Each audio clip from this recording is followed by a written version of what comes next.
Hello, I'm Ben Wattenberg. Gay men and women have made many strides toward legal, political, and social acceptance in America over the last 3 decades.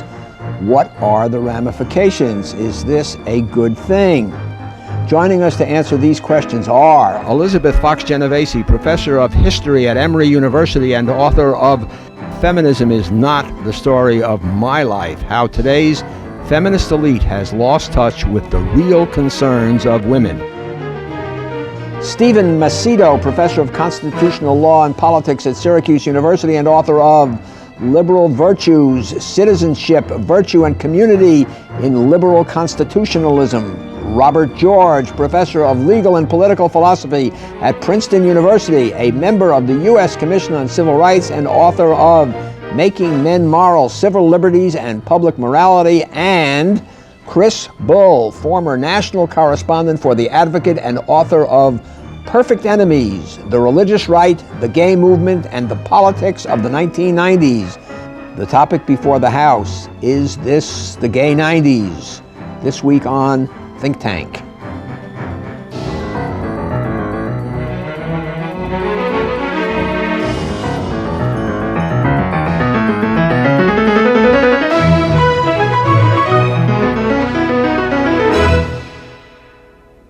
Americans seem to be of two minds about homosexuality. 84% support equal rights in the workplace, but 59% say that homosexuality is morally wrong. President Clinton seems to be of two minds as well. He recently became the first sitting president to address a gay rights organization. However, he never did live up to his promise to lift the ban on gays in the military. But amidst these sorts of conflicting signals, gay rights activists have seen some positive signs. The TV sitcom character Ellen Morgan, played by Ellen DeGeneres, recently came out of the closet in prime time. The episode prompted Vice President Al Gore to praise the show and the effect it has had on America. When the character Ellen came out, millions of Americans were forced to look at sexual orientation in a more open light. And in Hawaii, the issue of same-sex marriage is working its way through the courts. Some legal experts believe developments in Hawaii could pave the way for acceptance of same-sex marriage in all 50 states. Many issues, of course, remain unresolved. The military continues to oppose openly gay servicemen and women. New treatments have caused a decline in AIDS-related deaths, but AIDS continues to be a significant problem, particularly for gay men. And many view the gay rights movement as threatening traditional values, especially the institutions of marriage and family. Gentlemen and gentlewomen, thank you very much for joining us. Let me begin by reading a statement that Chris Bull here wrote in his book. It is impossible to overestimate the enormity of the strides that gays and lesbians have made toward acceptance over the past decade. Is that good or bad for America? Well, I certainly don't think that it's good for America. It seems to me that it's part of a larger trend in our nation toward that began in the late 1960s toward more permissive attitudes toward sexuality, whose consequences for individuals and for society as a whole have been bad. Betsy Fox Genovese. I have to say that an increase in humanity towards individuals is a good thing. I don't countenance gay bashing, but the gay rights political agenda and the movement in that sense, I think, has been a disaster, not least by cheapening any notion of civil rights by confusing one's citizen rights as a citizen with one's private sexual desires. Okay. Stephen Macedo, I somehow think you're not going to agree with that. I don't agree at all. Great progress has been made without question, and these strides have been progress. Progress in terms of equal rights for all, not permissiveness. It seems to me what this progress has been characterized by. And the one element that we look forward to of greater progress is the extension of marriage rights, which would be a further extension of equal rights, not an extension of permissiveness. Chris Bull, you wrote that statement. It's hard to disagree with, I guess. No, well, but you can comment comment on whether it's good or bad. I think it's hard to argue that it's not a very positive development in American society, American politics. You're talking about a community that just 30 years ago lived in secrecy, had to live underground, was fearful, to be honest, about their lives, now are participating in every aspect of American life, invigorating the democratic debate, bringing their values, bringing their creativity to the public arena. That's an incredible thing to say about a movement in such a short period of time. What's wrong with that? Well, of course, if the issue is framed as a matter of equal rights, then the pro-gay rights side is going to win that debate, because Americans are all for equal rights. As soon as it's framed as an issue about sexuality, the gay rights movement is going to lose that debate, because Americans, although there's been a move in the direction of more permissive attitudes towards sexuality in our country since the late 1960s, that movement is heavily concentrated in the elite sector of our society. And the people as a whole, while to some extent have been affected by it, certainly don't share it or share it broadly. Here's where, by the way, let me, if we're allowed to interrupt, add encouraged to to, interrupt. yes, Yeah, all right, okay. To what Robbie's saying. In fact, the equal rights thing could be viewed as a real sleight of hand. Every person in this country has, consenting adult, has an equal right to marriage, to marry. The condition is that you define marriage as a union between two people of the opposite sex. What about marrying the person you love? Why shouldn't that be the defining characteristic of marriage? Why should personal desire at that level be taken to govern civil rights? You can present it in a way that makes it sound, this is how we are compassionate, loving, and let people be themselves, but people's being themselves can also take very ugly Prior to the 1960s, we would have said that everyone has a right to marry, as long as it's a person of the same race. Equal no, right. Steve, that's certainly not true. That's also sleight of hand. We, being a generic we in America, you wouldn't have believed that. Those Yeah. very institutions, which were so critical in the civil rights movement, the church, the synagogue, Christian and Jewish tradition, certainly normatively were not part of the racist idea that people should only be able to marry people of the same race. That idea was wrong because it judged people not on the basis of behavior, but on the basis simply of skin color. Yeah. This debate, I think, won't get anywhere constructively until we realize that whatever side ultimately is going to win or deserves to win on the merits, we're really talking about sexual behavior and not prejudice or bigotry. This is ridiculous. A 19-year-old can impulsively decide overnight to marry someone of the opposite sex, and the marriage can be abolished just a short time thereafter, whereas a gay couple, same-sex couple, could be together for 40, 50, 60 years, devoted their life to making their lives better for one another and for the lives of everyone around them better. And you're telling me that they don't have that right? Betsy, you have written a lot about civil rights, and I wanted to quote something about Colin Powell, because this issue of civil rights has come up. He wrote, "Skin color is a benign, non-behavioral characteristic. Sexual orientation is perhaps the most profound of human behavioral characteristics. Comparison of the two is a convenient but invalid argument." I concur with that entirely, and furthermore, it does seem to me that the determination to claim marriage for same-sex unions amounts to little more than to destroy the very notion of marriage as a binding sacrament. It is possible to argue that marriage not merely exists for the reproduction of children, but historically and cross-culturally as the institution which unites women and men in a common project. Its function is to bridge the divide between the sexes for society at large, and always has been.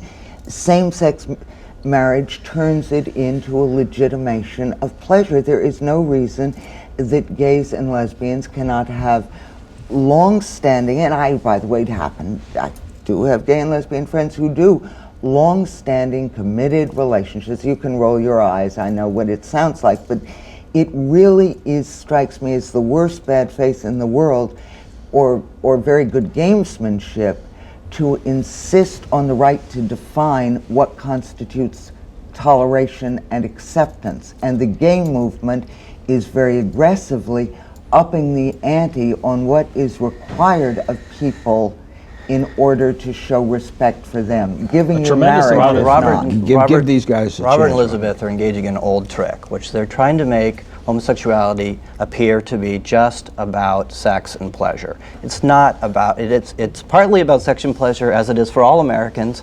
It's also about, however, family, it's about marriage, it's about raising children. What about all the same-sex couples all over the country who are raising children, either through previous heterosexual marriages, through adoption, through all sorts of means?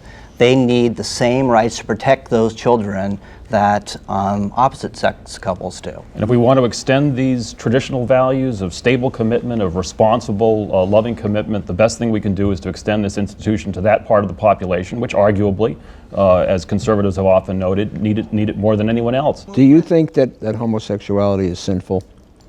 Yes, but I would not, homosexuality meaning homosexual acts, yes. Now the homosexual condition or tendency isn't in itself sinful, but we shouldn't base our public policy on the proposition that it's sinful. We should base the public policy on our assessment of the morality or immorality based on good reasons that are publicly acceptable for holding homosexuality to be one or the other. It's sinful? Again, on religious grounds, but I certainly don't believe that's a basis for public policy. And furthermore, as a Christian, one hates the sin and not the sinner. So that this is not an issue for me. What I do think is that these gentlemen are confusing the pragmatic arguments with the arguments from principle. All the arguments that you have advanced are the ways in which marriage is a utilitarian good. If marriage is anything, well, it makes people stable and committed and all the rest of it. It will serve useful purposes. It will help the homosexual. It makes their lives intrinsically better, just as with heterosexuals. It's good to encourage people to develop long-term stable relationships because we're all apt to err on the side of infidelity and lack of commitment. So society decides to back this up. Now, there's a lot of concern over here with the health of heterosexual marriage. I'd suggest that we live in a society in which there's a right to use contraception, a right to engage in abortion, a right to have contraception outside of marriage, and so on. It seems to me to be rather unfair that conservatives draw the line at homosexual marriage. A lot of damage has been done to the heterosexual family by heterosexuals, and I don't see how extending marriage to homosexuals would do anything other than to strengthen it. Hold on. I want to bring up something else because you had brought up the idea of a better life. Now, recently, Bill Bennett has been saying that the life expectancy of an average male in America is 74 years, and that for smokers it is 66 years, and that for male homosexuals it is 43 years. Now, if the president declares war on smoking in terms of health, should he not, when he spoke to the Human Rights Organization, mention something about the aspects of homosexuality and health? And shouldn't that be part of the gay movement? Bennett's statistics are flawed, and he should know as a smoker himself for years, ex-smoker.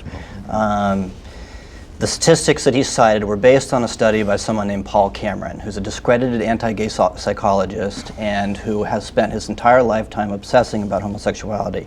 Bennett should be ashamed to cite statistics like that. There's no reason to think. Do you have other statistics? Yes, the CDC has discredited those statistics. The CDC says it's impossible to estimate.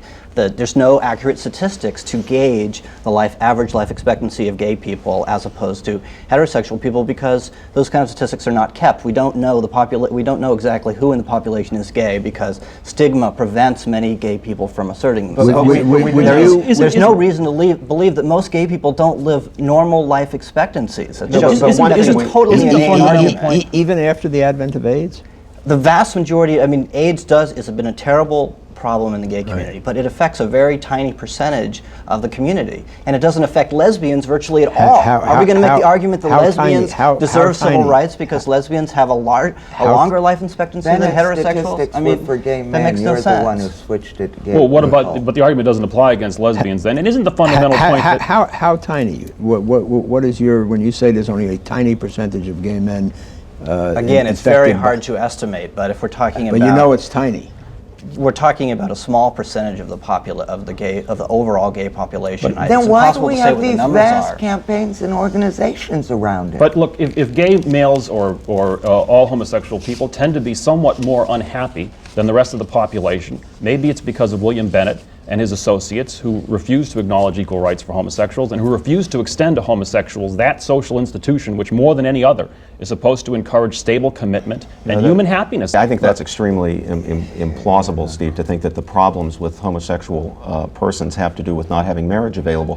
One thing we do know about male homosexuals from studies by McWhorter and Madison, for example, and Kirk and Madston, studies by people who are themselves very much in favor of the gay agenda, is that promiscuity is quite rampant among homosexual males, and it's unlikely to be dampened Shouldn't we try to change that through by the social institution of institutions? marriage. Yeah, but not Wait a by minute. marriage. I mean, the editor of the Harvard Gay and Lesbian Review recently interviewed Andrew Sullivan, who of course defends a position very much like yours. And at the end of the interview, he appended an editorial statement of his own where he said quite flatly that he considered the campaign for same-sex marriage to be a tactical campaign that involved sanitizing, to use his words, sanitizing the sexual dimension, the promiscuous sexual dimension of much of the homosexual lifestyle. And there are for tactical liberationists reasons, out there. There are liberationists out there who Chris writes about with great, and you know it as well as I do. We're not in favor of that. We're not advocating the extension. No, I know you're not advocating it, Steve, and I trust it. But Wait a minute. the studies by There's a real McWhorter and Madison and by real Kirk and problem Madston here. really do make clear that fundamental promiscuity problem is here. part of the In the way you're empirical concerned.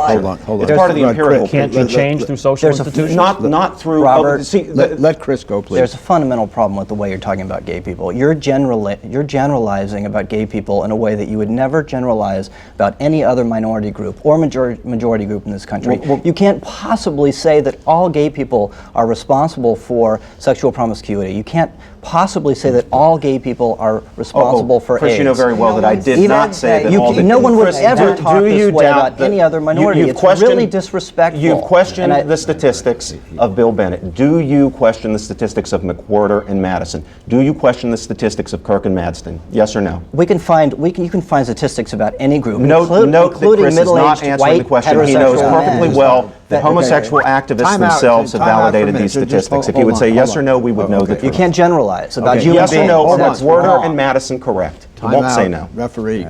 Some people say that, likening the gay movement to the civil rights movement is flawed in this respect.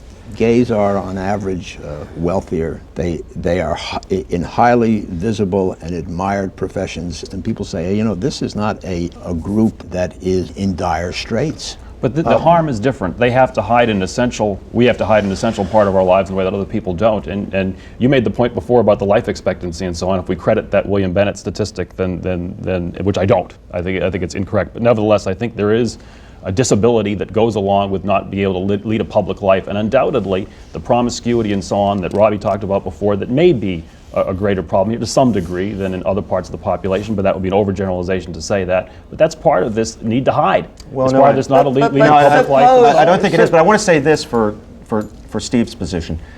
If it were in fact true that the traditional moral understanding of homosexual sodomitical acts as wrong were itself merely prejudice or were arbitrary, then it wouldn't be any good argument to say, but homosexually inclined people are richer or they have higher social status or something like that. That wouldn't be a good argument for denying people civil rights. The real debate is whether traditional Christian and Jewish understandings, whether traditional morality is really right or wrong in saying that homosexual sexual behavior is wrong. The question is, are we going to stigmatize opposition to homosexual conduct on moral grounds as being a form of bigotry, like racial bigotry or religious bigotry? I think that would be a very unwise and unfair thing for us to do as a society. Is that what you're trying to do, is to stigmatize him? No, I've written a whole book that's partly about the idea that the gay movement has been unfair to people of faith. It at times resorted to religious bigotry. It has to learn to make arguments directed at Americans, the overwhelming majority of Americans who are believers. It has to be more sensitive in that area. But at the same time, people of faith, like yourself, have to figure out ways in which gay people can be granted full civil equality while you're retaining your own, your own religious beliefs, which of course we all respect. Well, that's important. Oh, Steve, I was going to say, but the fundamental point is the one you named. Do we have reasons for regarding homosexual acts as intrinsically immoral? Then that's the only way we can decide whether this is a matter of prejudices, which we know have existed in the past, which move many people. But does that public moral judgment rest on something more than prejudice? This is why I think it's very important to have an honest debate about sexuality. Now, as it happens, Steve and I have tried to conduct this debate, and for people who are interested, you two were colleagues at Princeton, and you were one of his advisors on his PhD thesis. I was one of Steve's examiners. He's one of my star examinees. I'm very proud of him. On that topic, maybe not on this one. But no, I would pass Steve on this one. He, although he's wrong, he makes a wonderful case for the wrong view. But anybody who would really like to go into this case and see what is to be said on both sides, at least by Steve and myself, should have a look at the December 1995 issue of the Georgetown Law Journal, where, taking the opportunity that space in a journal gives you, we were able to lay out the arguments on both sides. And I think that I want to just close this episode with a couple of political questions. Generally speaking, between what President Clinton has said and done and what Vice President Gore has recently said and done about sort of praising this incident on the sitcom Ellen, is that going to prove to be helpful or harmful to Democrats by being closely identified with the gay rights movement? The problem for Clinton is that his base, his electoral base, has a very liberal view about sexuality and about cultural issues generally. And to maintain that base, he's got to signal to them that essentially he's a liberal on sexual issues, that he shares their permissive views about sexuality. At the same time, the new Democrat Clinton realizes that those views are not widely held beyond his elite base. So at the same time that he's praising Ellen, he has to make clear that he's against, for example, same-sex marriage. Now, the trouble is he doesn't have a consistent position. Steve has a consistent position. Homosexual relations are no different from heterosexual marital Let's just relations. go on Clinton that. won't say that, so he's stuck with a logical dilemma. Okay, I think that ultimately the president's in the right side of history on this issue, that if you look at the progress the gay movement has made over the last 30 years that we were just talking about, he can project into the future and see that Americans will support gay rights increasingly as we go into future elections. And on a more concrete level, it is true that he has to raise money in the gay community, or the party has to raise money, and the gay community contributed substantially to both his elections, and that he's made some missteps on gay issues, partly because he was given bad advice on the military by gay activists at times. And I think he wants to try to make amends for that, and he does a really good job when he does his best work when he talks about one nation and tolerance and conciliation, bringing Americans together. Betsy, politics? Politics. I certainly agree that the president is a past master of talk. The talk that particular groups want to hear, the talks that he thinks will spin people into his web. I agree completely about the importance of the financial contributions of the gay community, and we know that he's very sensitive to the price of campaigning these days, especially television ads. So all of this makes perfect sense.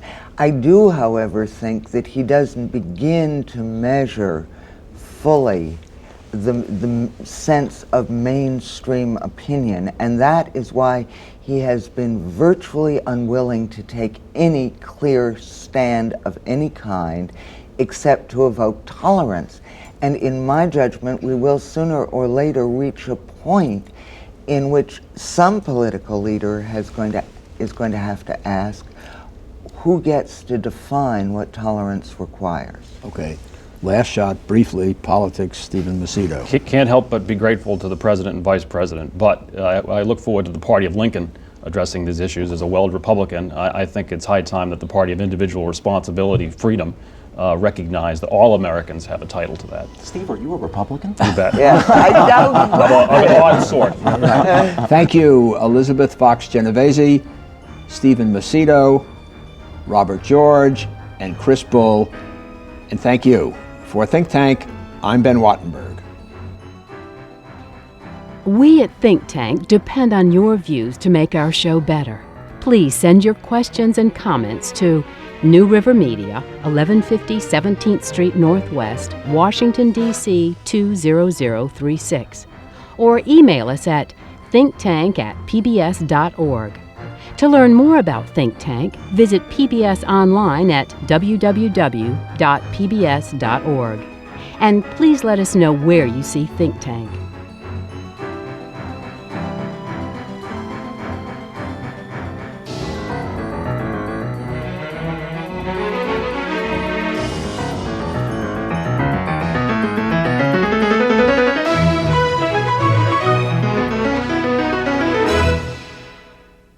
This has been a production of BJW Incorporated in association with New River Media, which are solely responsible for its content.